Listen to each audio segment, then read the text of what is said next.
Hello everyone. Hi Bernard. Hi Tal. Hi Jitendra.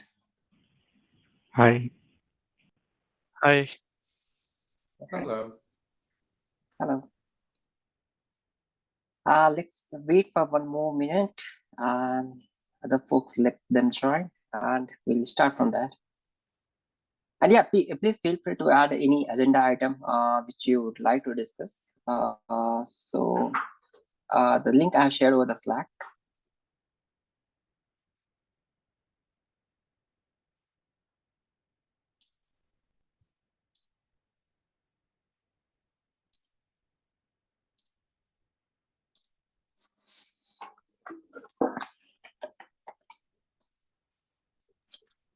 I apologize in advance. I might have to cut out at the 30-minute mark.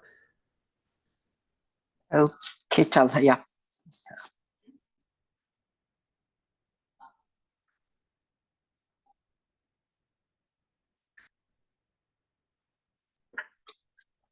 Okay, we have passed 3 minutes to our actual meeting time, so we can start with today's with limited audience. Okay. Okay, so shall we start if everyone is okay? Fine for me. Okay. Okay, I'll share my screen. So I hope it's visible to everyone.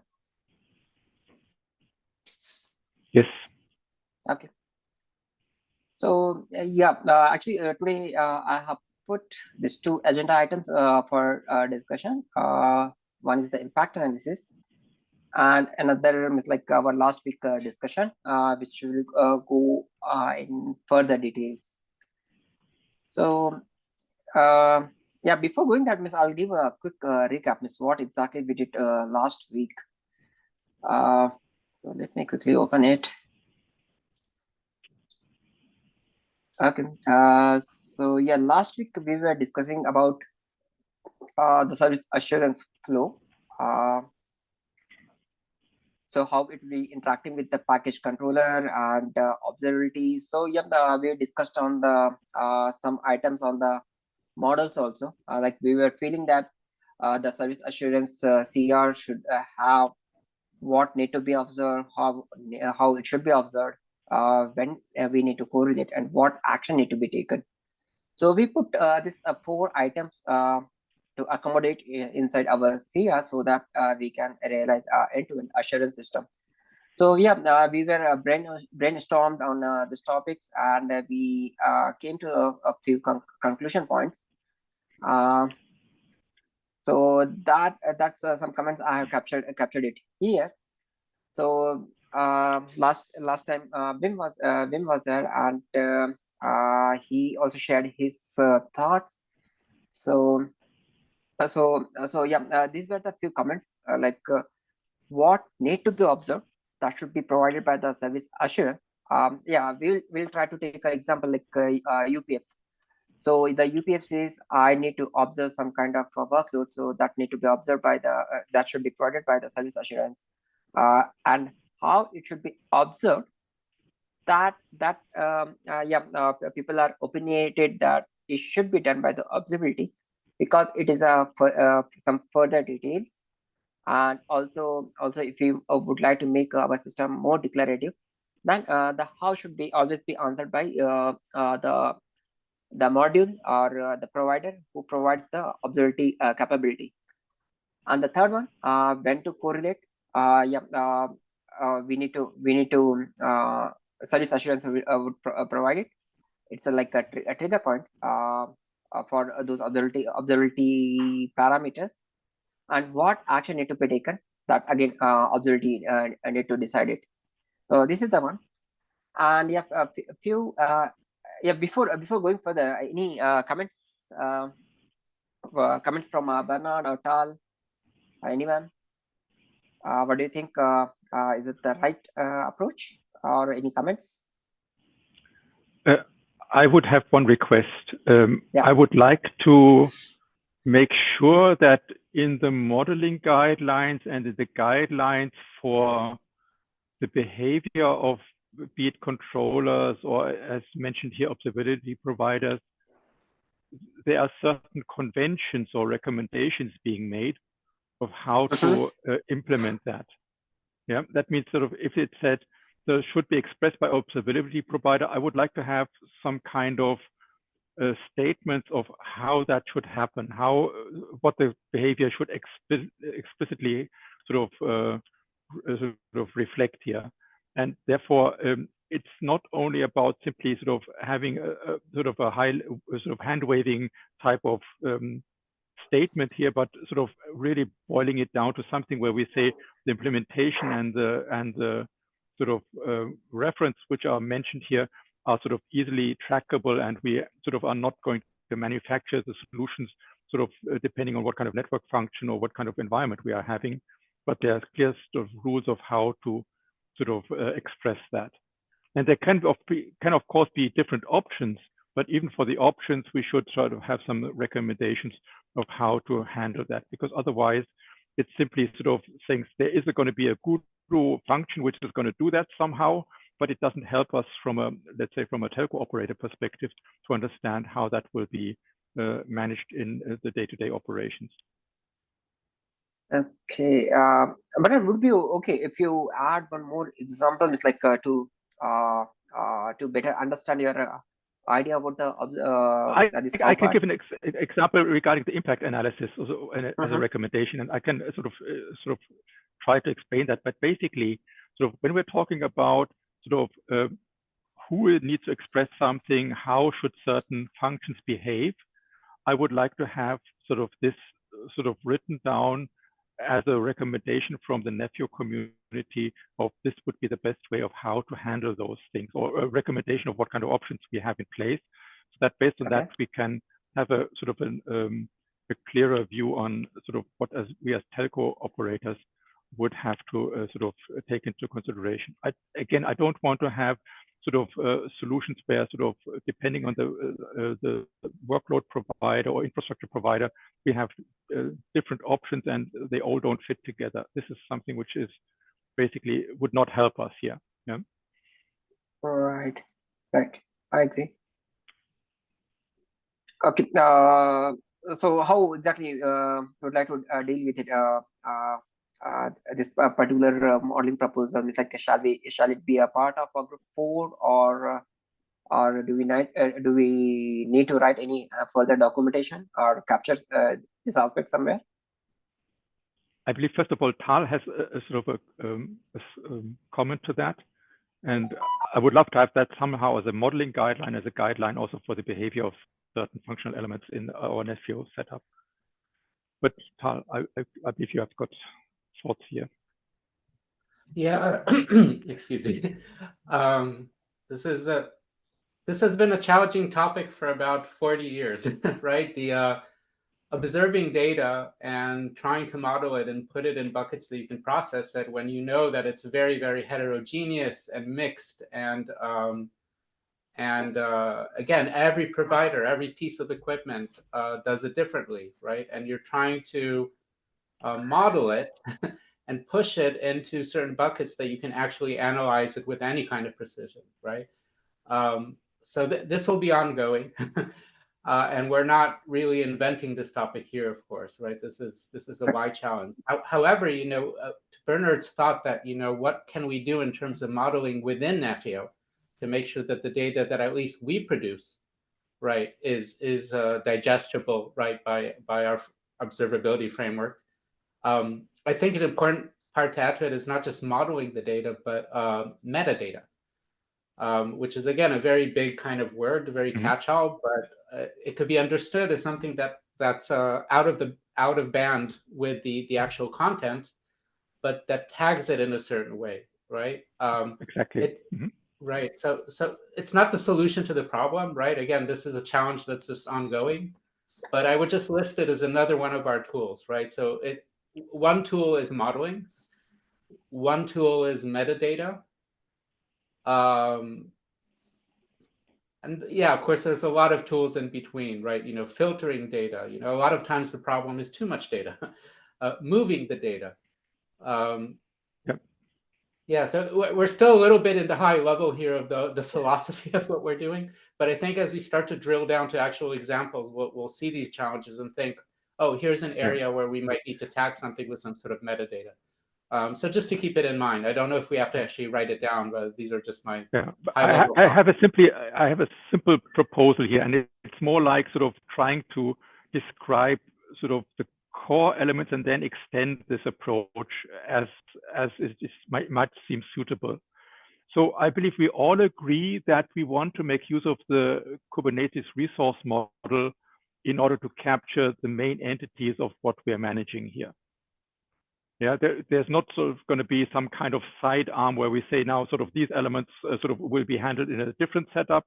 We are all sort of agreeing on we want to make the use of the Kubernetes resource model. And based on that, I can imagine that at least the skeleton information or metadata is something where we might come up with conventions of, if we're talking about what needs to be observed, then we can hopefully agree on that these what needs to be observed should somehow be sort of reflected in the Kubernetes resource model. Yeah. Question mark. I just want to make sure that sort of here there's a common understanding, but my impression would be sort of basically Nephew is using Kubernetes resource model. So basically then if we're talking about what needs to be observed, then sort of it should be something which is then described either as a core resource or a custom resource.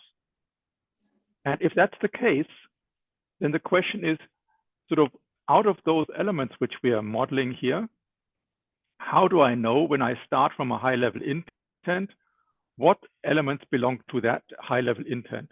This is for me, this sort of establishing the skeleton information of those elements which are somehow related to what we are actually wanting to manage from a sort of a high-level perspective. So starting from this high-level intent, be it a deployment descriptor or be it a package description or whatever, I would want to understand what are the related elements which have been sort of identified in the course of the configuration process or actually in the course of the deployment process. This is simply only the skeleton information, not talking about what kind of KPIs are to be monitored, etc., but basically the resources which are affected here sort of should somehow be sort of linkable to this high level intent. That would be my starting assumption. That means I would hope, and now I'm already jumping to this impact analysis discussion. I would want to make sure that if we are sort of looking into this Kubernetes resources, that in the status of each of those resources, I can derive what are the related elements. Yeah, that means if I'm sort of breaking down a high level intent in the status of that resource, I should sort of be able to link to those other elements which are sort of associated with this high level intent. And then I can drill that down further in a cascade and say, okay, I'm now going to look into those lower level sort of resources. And if they might have also some kind of breakdown structure, then I can, in the similar manner, identify the associated resources. And I can then basically sort of iterate until I've got all the related elements which are to be potentially related to this high level intent. That would be my skeleton information, which I would expect. And this is a simple specification, simply saying if Nephew is doing some kind of configuration management and relating a high level intent to a lower level intent, then in the status field, there should be sort of a well-defined way of identifying the related sub-resources.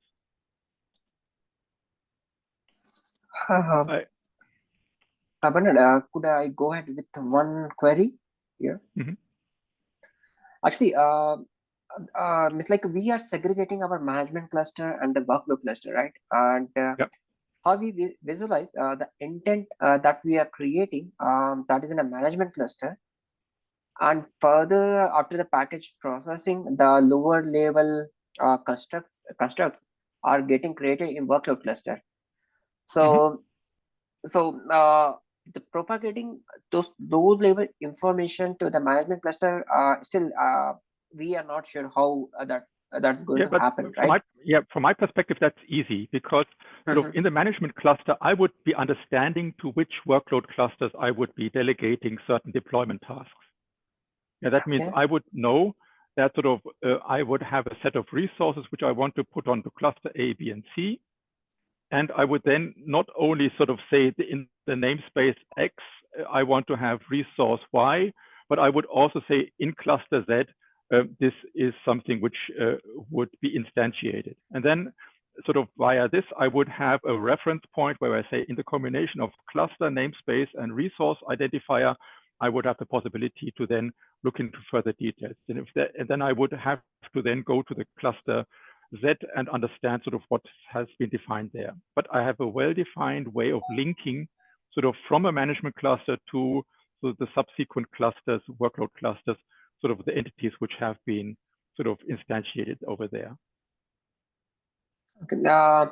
But what I see, if I go to the API, those are available currently. If you take an example of NF topology or any deployment, NF deployment CR, right? It talks in a very high level, and only it refers to the package. If I show you here in this diagram, yeah, here I'll just giving the high level picture. It's like how exactly those resources are related, or possibly I think a document from TAL would be a good reference point for it. But yeah, let's go by this picture. So if you see, NF topology is connected to NF instance, and it is connected to the one package reference. Yeah, it is connected to the package, right? So problem, what I see that it becomes a difficult task to correlate this NF topology with a specific pod, or let's say a specific pod name in the workload cluster. So that I see still it is not connected.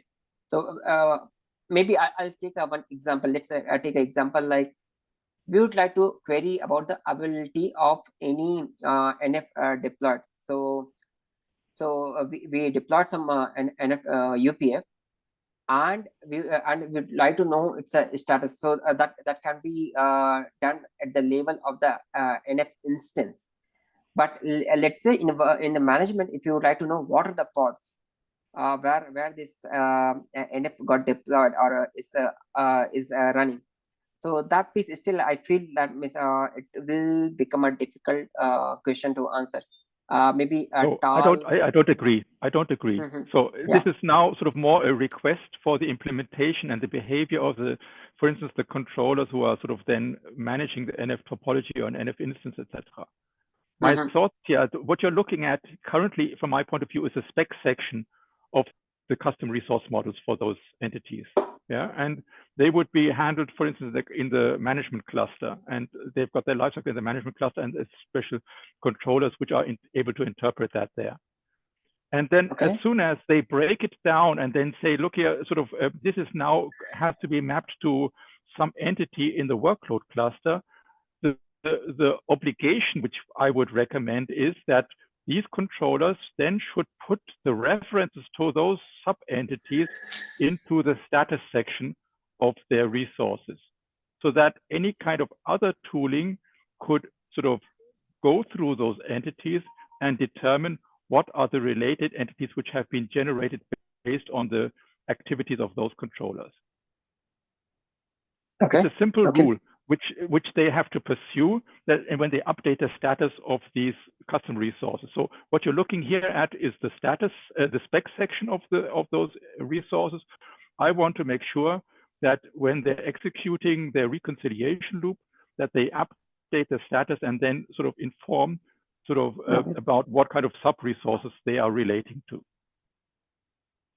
And these could also be residing on the sort of a workload cluster, for instance.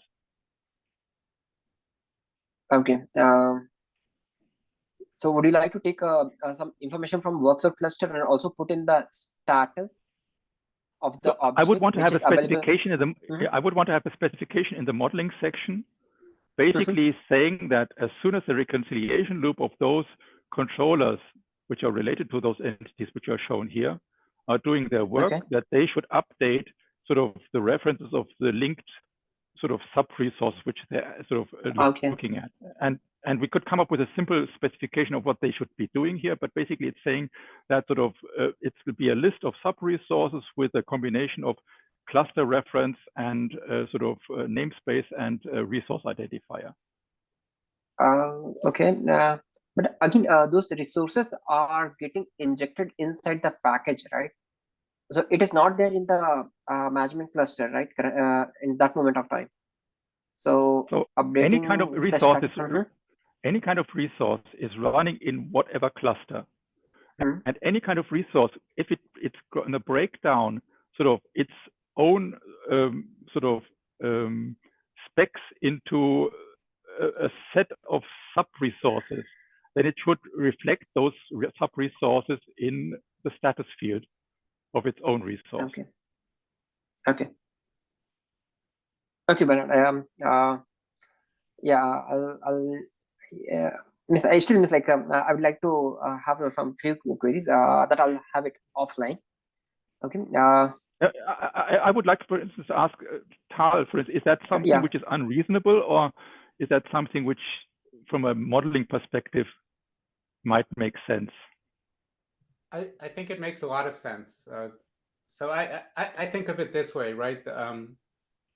Until now, I think in Nefio, we've been really focusing on deployment. But the opposite route, we know it's there. We have to focus also on what data we're receiving back, observability, right? So the observability group is looking at that. But I think it can absolutely be a few data types that can be put anywhere, right, in our models, right? That would include some sort of, well, this is the kind of data I need, right? So a tool or a subsystem to look through all of it and just get that part out and take all of it together, know nothing about deployment, but know, okay, these are the kind of KPIs, these are the kind of buckets of data that I'm going to need to establish. So if the technology, if it's Kafka, if it's Prometheus, whatever it is, whatever your framework is, it could configure itself, right, according to this reality that you're creating, right? So it could get a sense of capacity, it could get a sense of size, it could get a sense of what the latency requirements are. So it'll be able to filter out the data it doesn't need and make sure that the data it does need is there, right? And this will provide some sort of validation of that as well. So yeah, this is an exciting part of the modeling, right? But yeah, sorry, go ahead. Thinking out loud. Tal, so the model will represent the CR, if I understand correctly? Yeah, so I'll point out something that I pointed out when talking about our current models. We often use the term CRD interchangeable with KRM, right? CRD being custom resource definitions, right?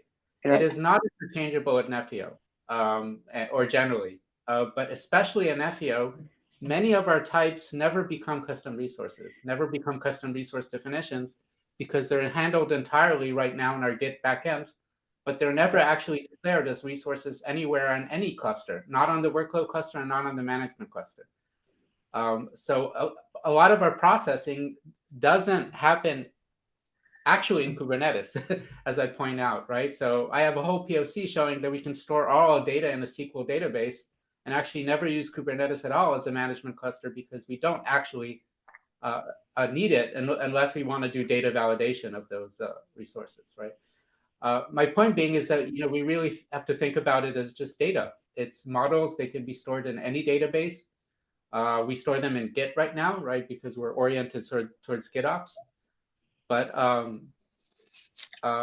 yeah, to an extent, Kubernetes is out of the picture here, right? Think of it as you have a bunch of data types as elaborate and as big as you need them to be. There's no real storage concern here, right? And you can include any amount really of configuration data that you need to manage it.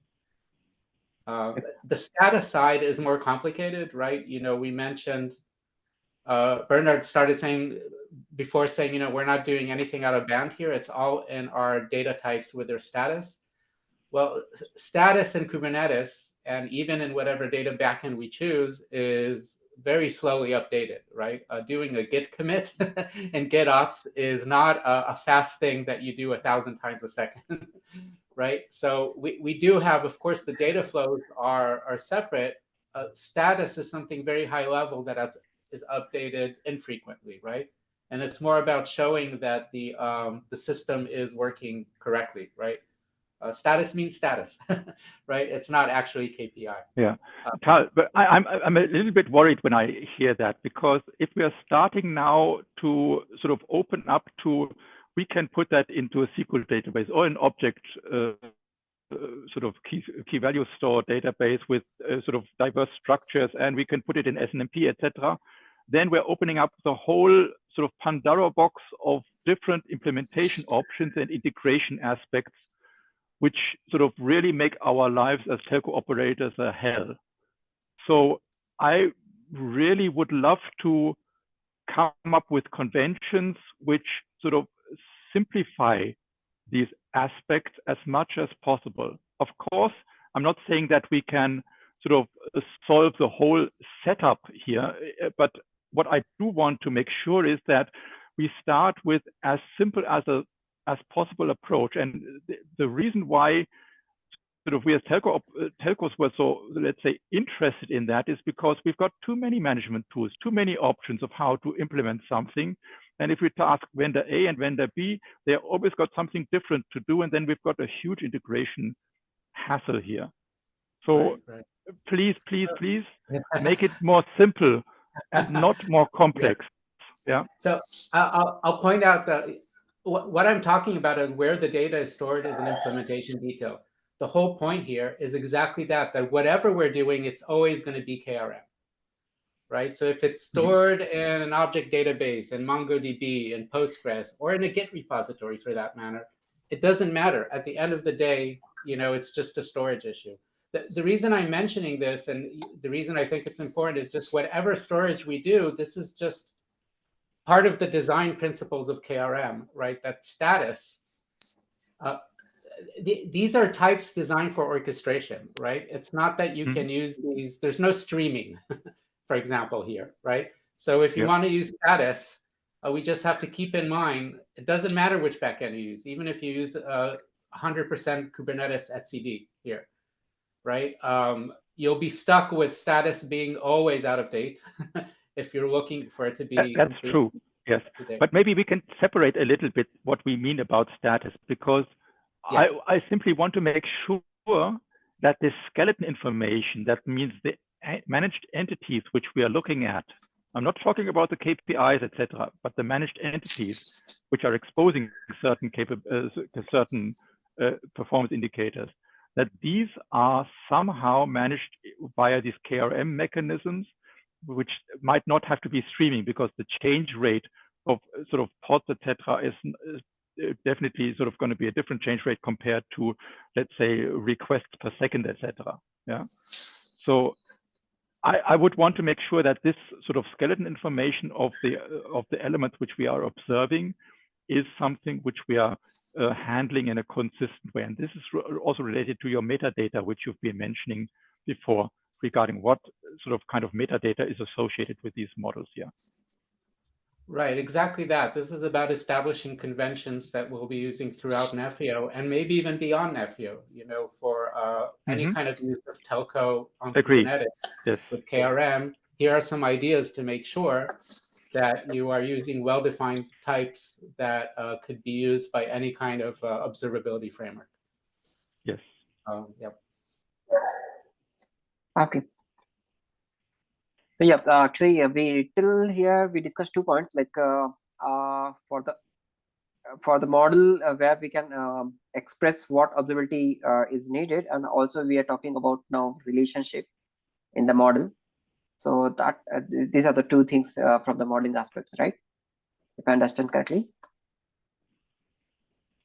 Yes. So again, my impression is that I'm not talking about the performance indicators, but I'm talking about the managed entities which we sort of are wanting to observe, and being able to link it to the high-level intent, which might have been expressed by the GitOps process. So making sure that we have the skeleton information of all those reference entities sort of easily accessible. And for me, that would be a simple mechanism of just having that as a well-defined structure within the status field of the Kubernetes resource models. Okay, Brian. Yeah. So yeah, I'll just go further. So yeah, we have passed 30 minutes. But yeah, these are some quick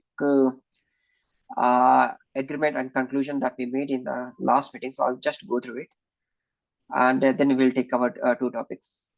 So we also discussed about the approach of implementing the service assurance. So there are two possible approach: single controller as a single controller, and yeah, different modules can also absorb service assurance, and we can implement in a distributed way. So yeah, this is the implementation detail, and the further how NF should be observed should be expressed by the observability provider. So yeah, here actually we would like to make it more declarative, so that service assurance can say, I would like to observe on so and so parameter, and the implementation details are provided by the observability framework or observability provider. The next one, service assurance will express the requirement which will be met by observability. So generally in Nephew, currently we have the conditional dance. So where the one module expresses the condition and another fulfills it. So in this way, the assurance will express the requirement for the observability, and observability are going to meet those requirements. The next one, the SIG are injected into package to convey the observability requirement. So yeah, so this was one part where we were thinking we could involve in the package processing or package hydration process. So where the service assurance could inject a resource for the observability to express its requirement. And the next one, the action pod should be created dynamically to listen on the event stream and take action. So yeah, this part is where we have configured the observability, and now the stream of events is started based on our configured trigger or conditions. And now this based on this stream, we would like to take certain action. So this active pod would be listening on this stream and perform action. So this is covered in the flow also. I'll go through it. And the next one, the package validation to make consistency between the package and service assurance here. So yeah, we had one thought that if we I'll just give example, like for the package deployment of the VUPF at the time of deployment, we say suppose we convey that we would like to support some 1,000 active sessions. But in service assurance, we are saying that no, we would like to meet 5,000 active session. So this is this will create a system inconsistent. So how to deal with it? So there's one possible suggestion that use the policy for the package validation, and if does not confirms the package, not either you don't allow the assurance CR to meet 5,000 active session. So yeah, these were some quick conclusion that we made in last meeting. So any question? Otherwise, I'll directly jump on the flow also. So any questions here? My comment here simply would be any kind of sort of recommendation which we're trying to make here should result in a specification. Okay. Yeah, not in a general type of we need to do this, but I would like to sort of have a common understanding here in this round that if we are coming up with such a thing, then we would also ultimately sort of derive out of that a recommendation of how it should be implemented. Yeah, and it could be also a guideline and so on, but I don't want to just keep it as a bullet point, but something where we say, would this lead now to an implementation recommendation? Would it lead to a guideline, so that we have a clear action plan of how we follow up on those bullet points? So Bernard, so that should be the output of our work group, or do you think it should be a work group 1 or architecture group? So some of the things, it depends. So it could be that we are saying this would then result into a modeling guideline. Yeah, and then we would capture that in this area, or it would result into an implementation where we say we need a specific controller to handle that. And then we would possibly hand it over to the automation team, etc. But I simply would want to make sure that it is sort of something which is actually then implemented and not simply kept as, yes, it would be nice if we would have something like that, but we have no idea of how we would then follow up on that. Okay. Maybe this will get clarified by work group 1 meeting. Sorry, SIG 1 meeting. So that will get clarified, like who will be responsible to maintaining this recommendation. Okay. Thank you. And yeah, so Bernard, shall we go to impact analysis, or we'll go to this flow that I have modified? Which one would you like to take first? Regarding impact analysis, I would want to make a sort of a recommendation. I would add that to the document of Tal, where I would come up with a recommendation of how we potentially could also try to capture sort of these relationships between these different entities. And based on that, I would present it hopefully then in the beginning of next year. Okay, sure. So then we'll jump on this flow, what I have modified. And Bernard, also I would like to mention that we might need to add more details in the our user story, so that the next month when work group 1 going to analyze it, we should able to give some implementation details also, like high level implementation detail, like if SIG 2 needs certain information, so that should be available in that documentation. What I mean to say, I'll give just one example. When we say we should also put some example around what is high level intent and what is low level objects and how they are related. So one example also we should provide in terms of pre-5GC or RAN deployment. So we should try that. My request would be, this is also the reason why we've got this document.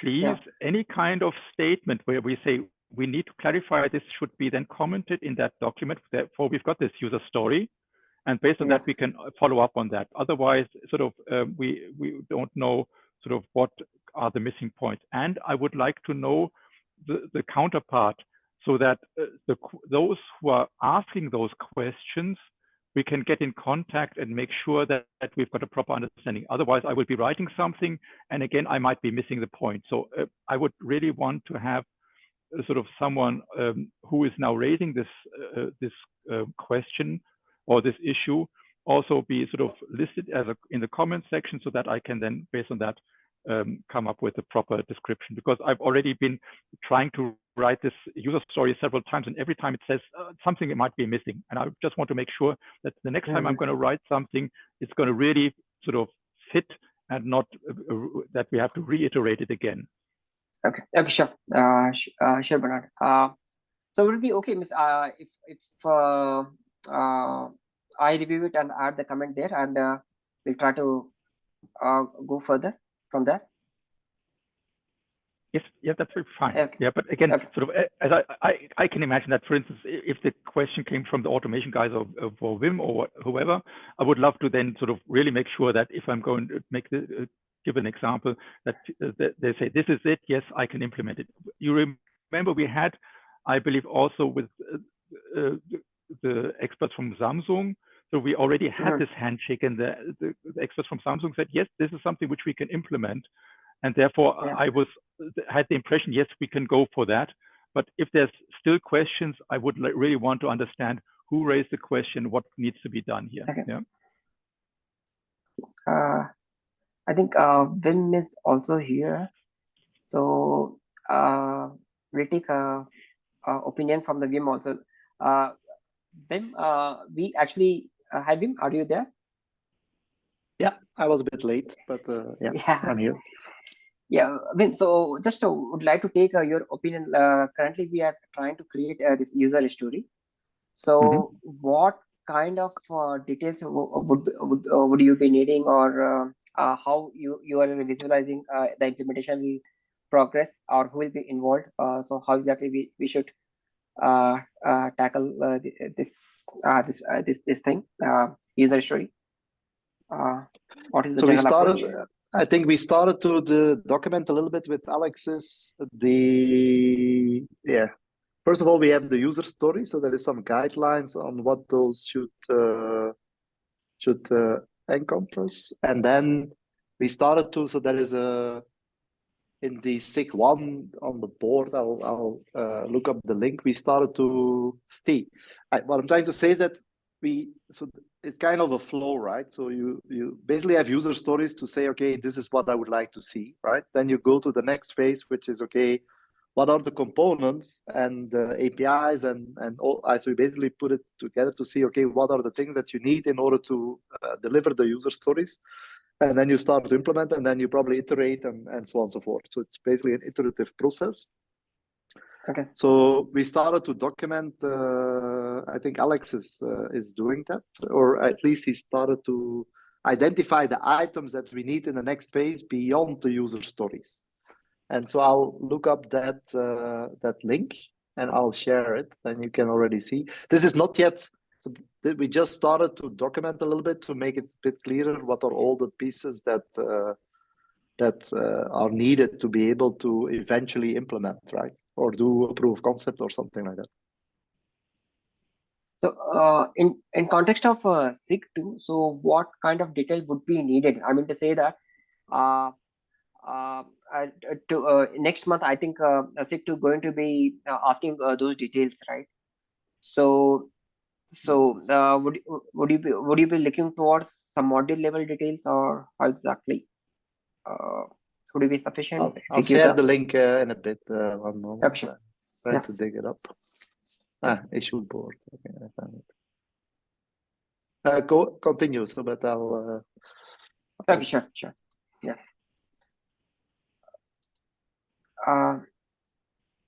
Yeah, but actually, I'm also in SIG 1. I'm asking for the feedback, that we are waiting for the feedback, but I don't think so. Currently, we got any review there. So. Yeah. So what we can do is sort of based on the user story, and I've as far as I've understood, Wim, we can also try to write down both the models as well as the components and how we believe, I can make a recommendation of how I believe they would need to interact with one another.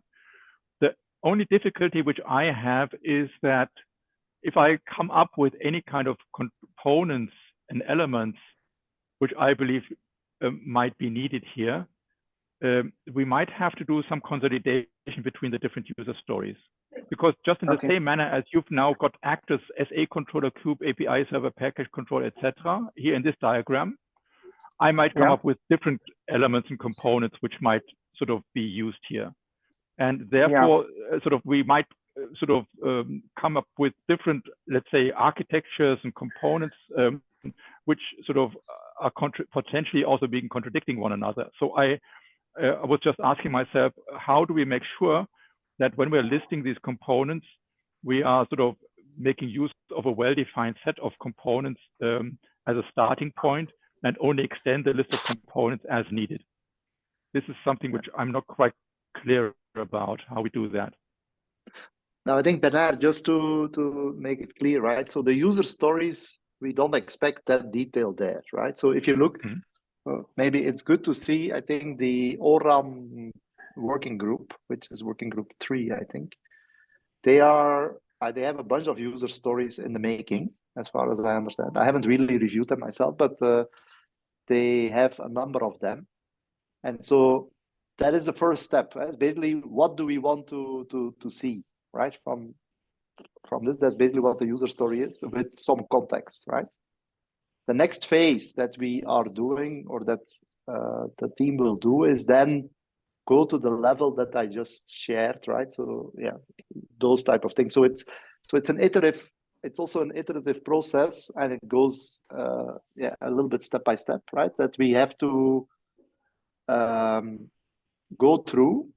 So in other words, for me, the user story should not contain the components at this stage, right? So they should basically describe what we would like to see from an assurance point of view, focusing on a specific use case or a specific environment, right? And I think then the next stage is to start looking at the next breakdown on how that would look like. If you see what I mean. I was just wondering, did you have the chance of looking into the impact analysis user story, because we were following the guidelines of the template, listing all the elements there? And I was just wondering, because this handshake between sort of specifying the guidelines and then following up on that, this is not really taking place from my perspective. And that's why I wanted to understand sort of how do we improve here. Yeah. So one of the suggestions, or one of the things that which was always pending, which now I think has been agreed upon. So SIG 1, so there is 2 meetings. So I think first the main SIG 1 meeting has moved 1 hour later, right? But the other thing that's probably more relevant in this context is there is a meeting scheduled on Friday between SIG 1 and SIG 2 members to discuss this level of detail, by the way. Okay.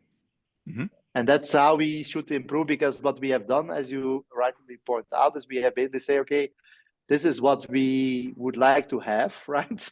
But then we have not really done anything with it, nor really given feedback, whether it's okay or not okay, whether we can improve and stuff like that. So that is going to take place. Now, I believe that these meetings will not happen this year. I'm not sure. I don't believe that tomorrow there is a meeting, but they are going to start from the new year onwards. Okay, understood. And that hopefully is then a means to connect SIG 1 and SIG 2 more. I think they are somehow, for me, we are all one team in my view. So I didn't see myself as SIG 2, and I see myself as both. To be honest, but at least there is a bit of more of formality to how those things unite and where you have feedback and stuff like that. Because right now in SIG 2 we are mainly focused on delivery of release 2, right? And we are less focused on reviewing all these documents, or at least I'm speaking for myself. Yes. Understood. Yeah, I understand that. Yes. Okay. Okay, Brad. So could we jump on this flow? By the way, Subhash, one maybe it's a small detail actually. Yeah. The package revision resources, it's not the Cube APIs, it's actually the Porsche API server. It's a minor detail. I see. Yeah, right. But I just wanted some people might call it out as well. Yeah, okay, sure. So based on the comments from the last week meeting, I modified it. Like I'll just go through quickly on each of the steps. So service assurance controller will be listening on the package revision, and the user will create a service assurance CR. And once after that, a user will create a UPF package variant set using the package controller. And then it will receive. Then the service assurance controller will receive a reconciliation notification about the this UPF package result, and there it will prepare inject a observability CR to the package with the condition for the observability, so that it expresses its a requirement, what and when to observe. It's like for example, I would like to check whether CPU is I would like to observe the UPF, and if it load hits the 50, whether its load hits the 50% or not. So just giving an example, it's like these two parts would be covered on this particular CR, and finally the package in the package hydration process, observability will fulfill that condition. It will set up the observability configuration, might be in a workload cluster or management cluster. So we'll just keep this responsibility on the observability. And as a step number 7, we will instantiate one pod which will actively listening on those observability stream, data stream, and here it will do the correlation. So it will give the answer what action need to be taken on those correlation. So this particular pod will answer it, and yeah, once all the package hydration process is done, or all the choreography, all the what do you call conditions are met. So the package will get created. And propagated to workload cluster, and finally the reconciliation will happen there.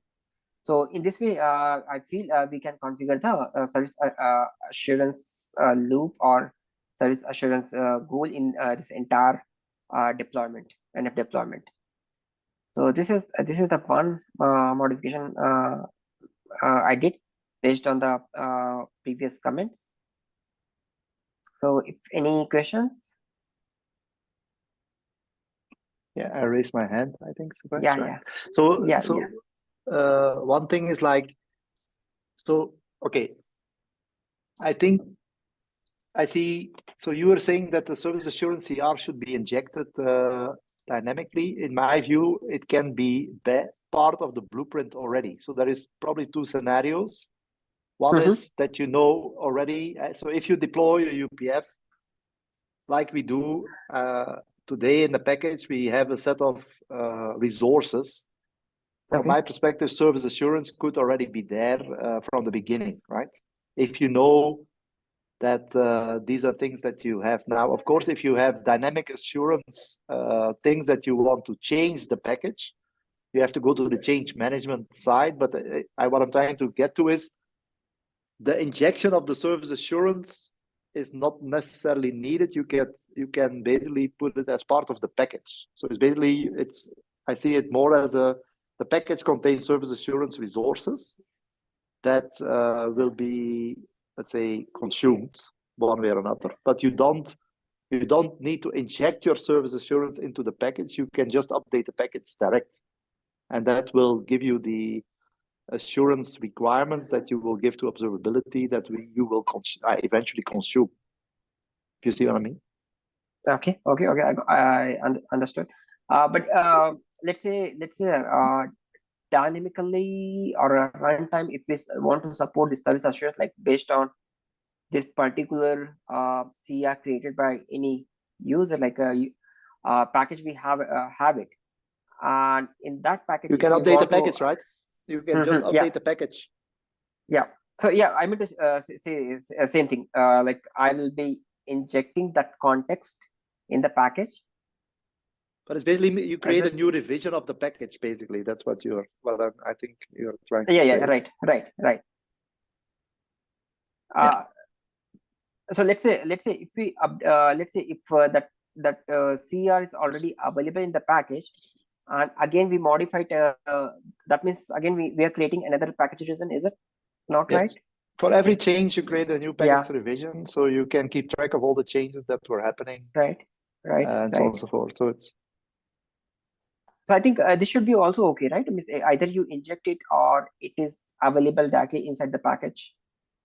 So normally you always go via ports to do so, right? So all the changes are happening through ports somehow. So normally it's the package author that is doing this. Okay. So that's basically one thing. But the more, I think the other thing is that I think we have to draw the observability in 2 spaces. One is in the management cluster and the other one is in the workload cluster. Right. This I agree. Yeah. And so what you draw here is mainly the management cluster, but I think the most important will happen on the workload cluster.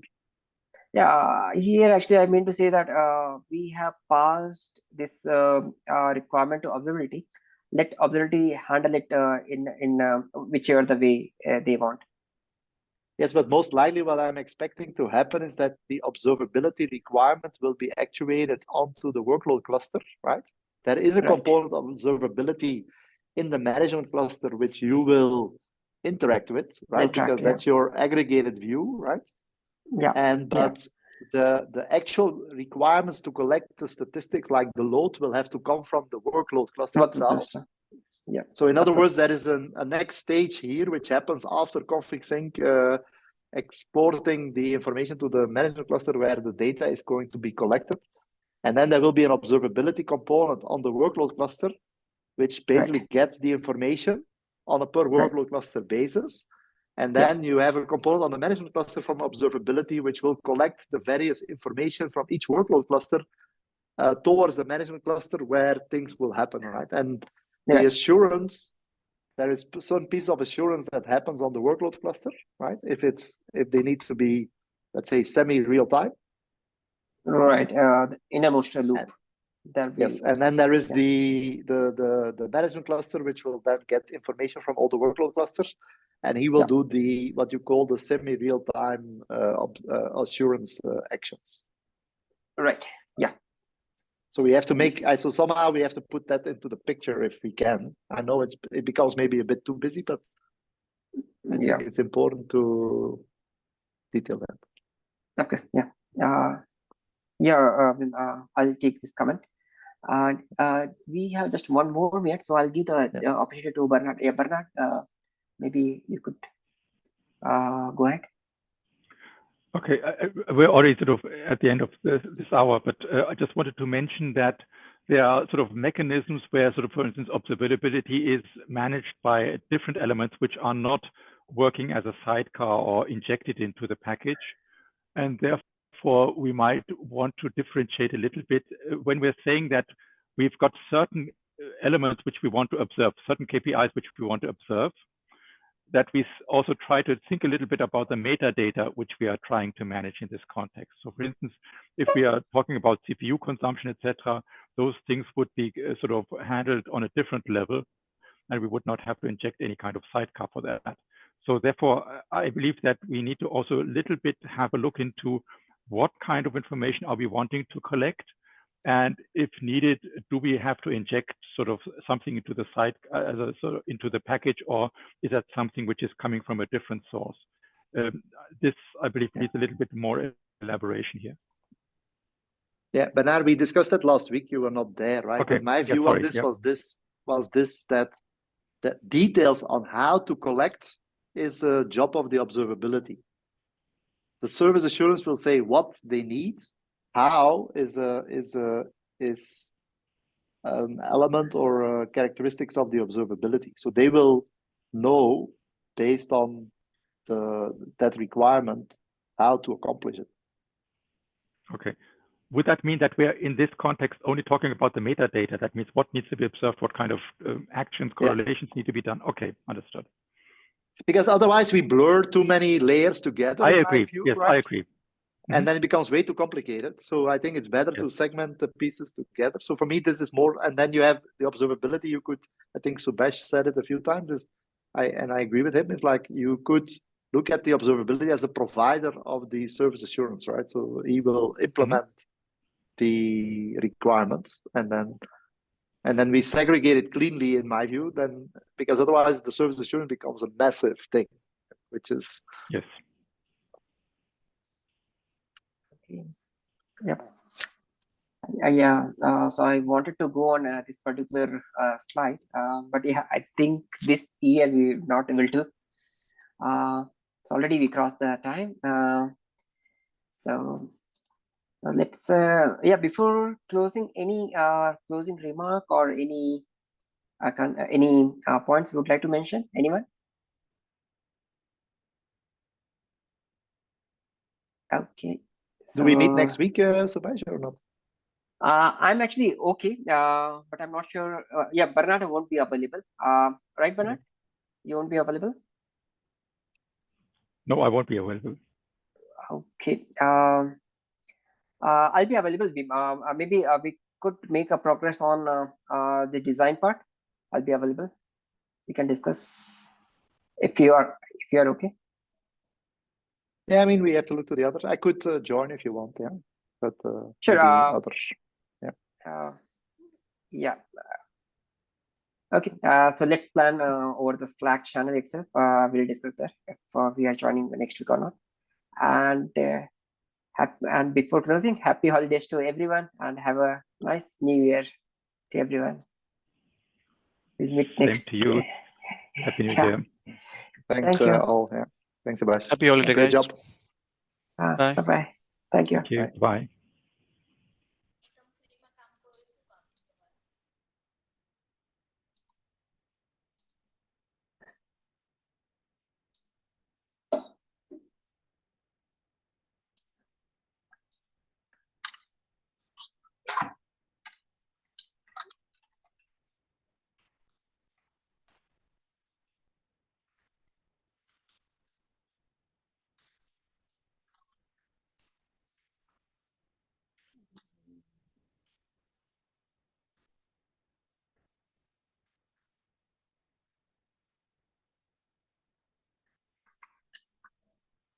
Uh, uh,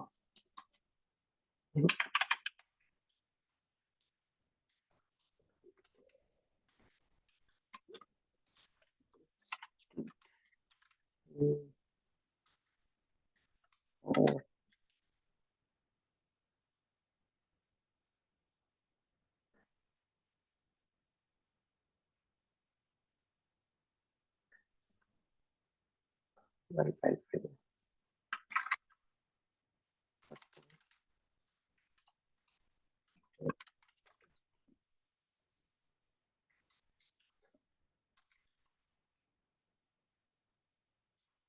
Uh,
Hmm.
Hmm.